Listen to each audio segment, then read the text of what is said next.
আসসালামু আলাইকুম ওয়া রাহমাতুল্লাহি ওয়া বারাকাতুহু নাহমাদুহু ওয়া নুসাল্লি আলা রাসূলিহিল কারীম আম্মা বাদ। প্রিয় মুসলিম ভাই বোনেরা, আশা করি আল্লাহর রহমতে ভালো আছেন।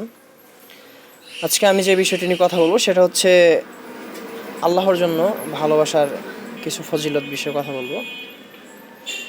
আল্লাহ রাসূল সাল্লাল্লাহু আলাইহি ওয়াসাল্লাম ইরশাদ করেন, আবু হুরায়রা রাদিয়াল্লাহু আনহু থেকে বর্ণিত হাদিসটি, এক ব্যক্তি অন্য গ্রামে বসবাসকারী নিজ ভাইয়ের সাথে সাক্ষাতের উদ্দেশ্যে বের হলো। মহান আল্লাহ তার জন্য পথে একজন ফেরেশতা মোতায়েন করে রাখলেন।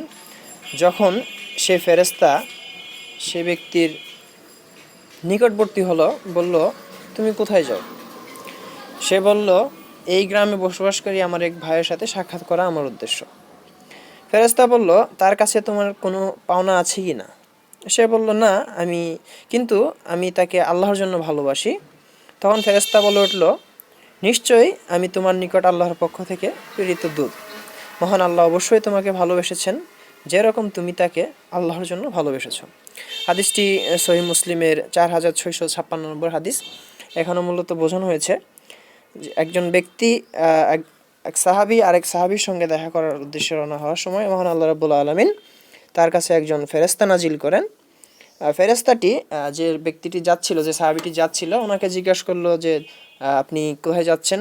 তখন সেই সাহাবী বলল, আমি এক ভাইয়ের সঙ্গে দেখা করতে যাচ্ছি।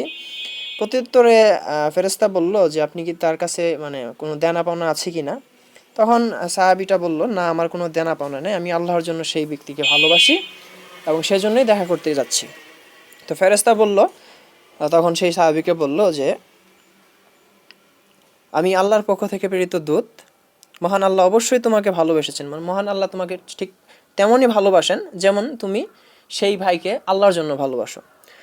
তো ভাই বোনেরা, আমাদের উচিত আল্লাহর জন্য কাউকে ভালোবাসা, এক মুসলিম ভাই আরেক মুসলিম ভাইয়ের সঙ্গে নিয়মিত যোগাযোগ রাখা এবং পারস্পরিক সৌহার্দ্যপূর্ণভাবে চলাফেরা করা।